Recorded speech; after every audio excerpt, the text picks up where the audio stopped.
Merhabalar, Eser'in mutfağına hoş geldiniz. Bugün sizler için tek kelimeyle muhteşem olan bir ekler tarifi hazırladım. Lezzetine ve dokusuna eminim ki sizler de hayran kalacaksınızdır. Hazırdan hiçbir farkı yok, inanılmaz lezzetli. Tarifi tüm detaylarıyla paylaşıyor olacağım. Dilerseniz nasıl yapmışım buyurun hemen başlayalım. Tarifime öncelikle muhallebinin hazırlığıyla başlıyorum. Tencerenin içerisine 2 tepeleme yemek kaşığı un, 1 tepeleme yemek kaşığı nişasta, 1,5 çay bardağı şekeri ekliyorum ve öncelikle kuru malzemelerimi karıştırıyorum.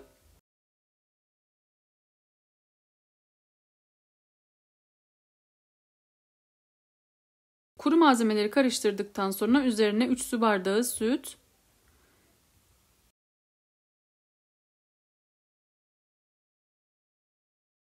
ve 1 adet yumurtanın sadece sarısını ekleyip çırpma teliyle karıştırmaya devam ediyorum.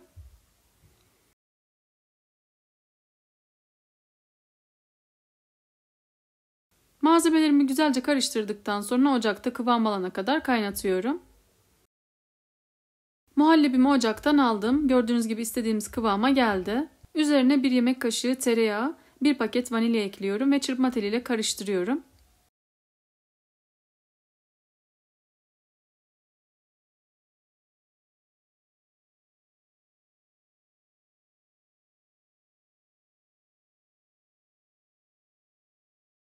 Muhallebimi güzelce çırptıktan sonra üzerine temiz bir poşetle kapatıyorum ve soğuması için kenara alıyorum. Ekler hamurumuz için tencerenin içerisine 100 gram tereyağı ekliyorum ve yağın erimesini sağlıyorum. Tereyağınız yoksa margarin de kullanabilirsiniz. Yağı erittikten sonra içerisine 1 tatlı kaşığı şeker ve çay kaşığının ucuyla tuz ekliyorum.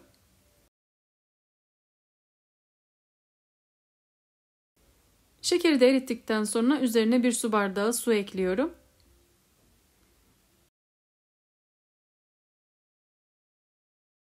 Ve malzemelerin kaynamasını bekliyorum. Gördüğünüz gibi malzemelerimiz kaynamaya başladı. İçerisine 1 su bardağı un ekliyorum.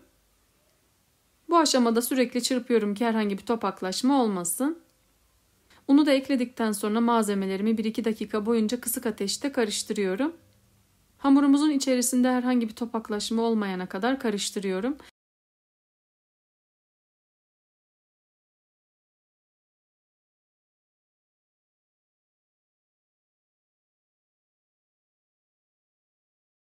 Gördüğünüz gibi hamurumuz istediğimiz kıvama geldi. Şöyle 2-3 dakika boyunca karıştırarak pişirdim. Hamurumun altını kapatıyorum ve ocaktan alıyorum. Hamurumu ocaktan aldıktan sonra soğumasını kolaylaştırmak için borcamın içerisine alıyorum. Ve orta kısmını güzelce açıyorum ve soğumaya bırakıyorum.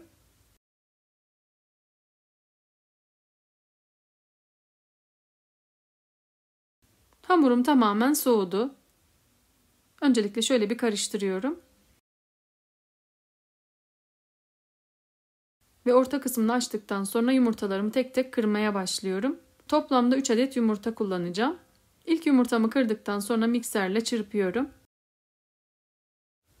Yumurtaları özdeşe özdeşe ekliyoruz ki hamurumuzun kıvamı çok güzel olsun. Birinci yumurtamı hamura güzelce yedirdikten sonra ikinci yumurtamı da kırıyorum. Ve tekrardan çırpmaya devam ediyorum.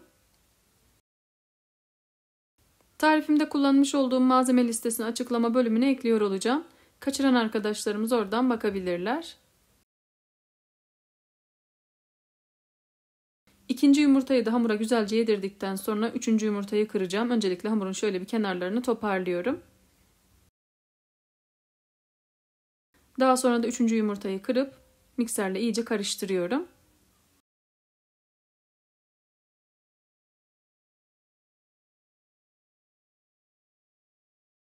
Gördüğünüz gibi hamurumuz istediğimiz kıvama geldi. Karıştırma işlemim sona erdi. Hemen çırpma telimi çıkarıyorum. Ve hamurumu sıkma torbasının içerisine dolduruyorum.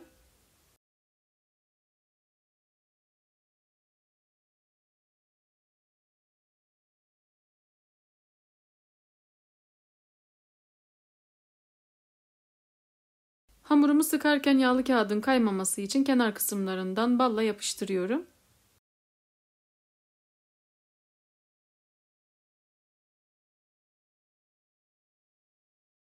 Daha sonra da sıkma torbamın ucunu kesiyorum.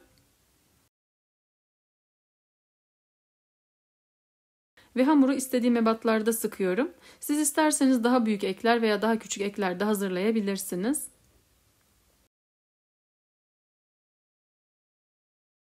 Bu arada beni hangi şehirden, hangi ülkeden takip ediyorsanız yorumlar kısmında belirtirseniz çok mutlu olurum.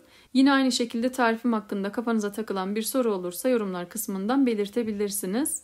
Ekler hamurlarımı sıktıktan sonra uç kısımlarını düzeltmek için yağ kullanıyorum. Sıvı yağı elimi batırıyorum ve uç kısımlarının düzgün olması için dokunuyorum.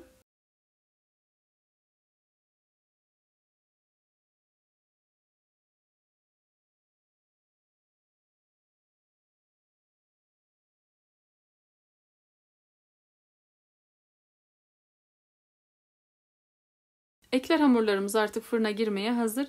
160 derecede önceden ısıtılmış alt üst ayar fırında pişiriyorum.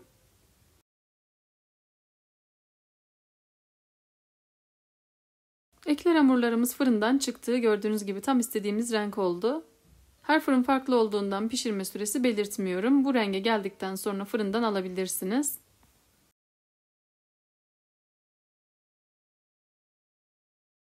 Muhallebimi dolaptan aldım. Tamamen soğumuş durumda. Üzerinden şöyle bir mikserle geçiyorum.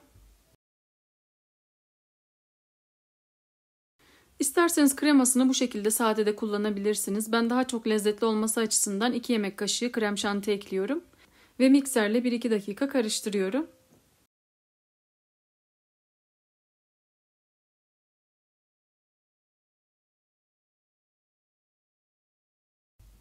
Muhallebiyi de güzelce çırptıktan sonra gördüğünüz gibi çok güzel bir dokuya sahip oldu. Kenarını köşesini şöyle bir toparlıyorum ve sıkma torbamın içerisine dolduruyorum.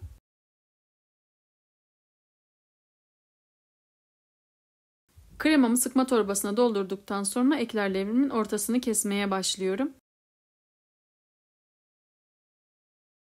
Gördüğünüz gibi içerisi tam istediğimiz gibi tamamen boş ve tamamen pişmiş durumda.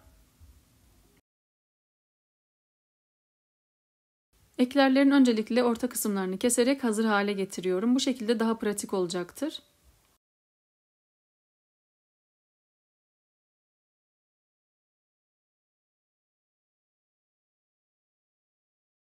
Eklerlerin tamamını kesip hazırladıktan sonra iç kısımlarını hemen kremamı sıkmaya başlıyorum.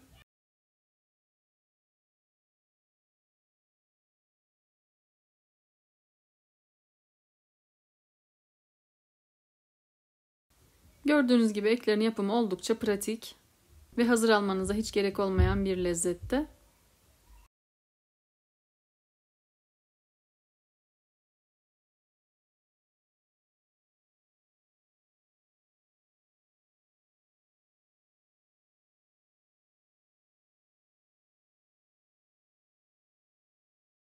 Eklerlerin iç kısımlarına kremalarını doldurduktan sonra dış kaplaması için hazırlamış olduğum benmari usulü çikolataya batırıyorum.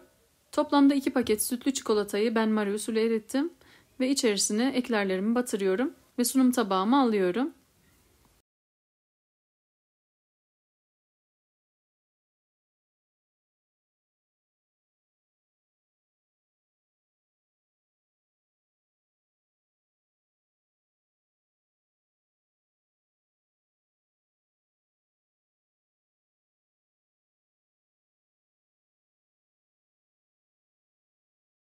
Eklerlerin tamamının üzerine çikolataya batırdıktan sonra kalan çikolatayı da üzerlerine güzel bir görüntü vermek için sıkıyorum.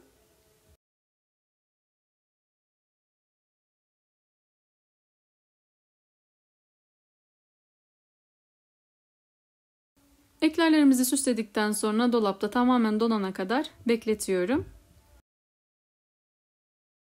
Gördüğünüz gibi eklerlerimiz artık tamamen soğudu. Hepsi de birbirinden harika görünüyorlar. Tamamen pastaneden alınmış bir görüntüleri var. Hem lezzet olarak hem de görsel olarak inanılmaz bir pasta oldu. Kesinlikle denemenizi tavsiye ederim. Emin olun hiç kimse sizin yaptığınıza inanmayacaktır.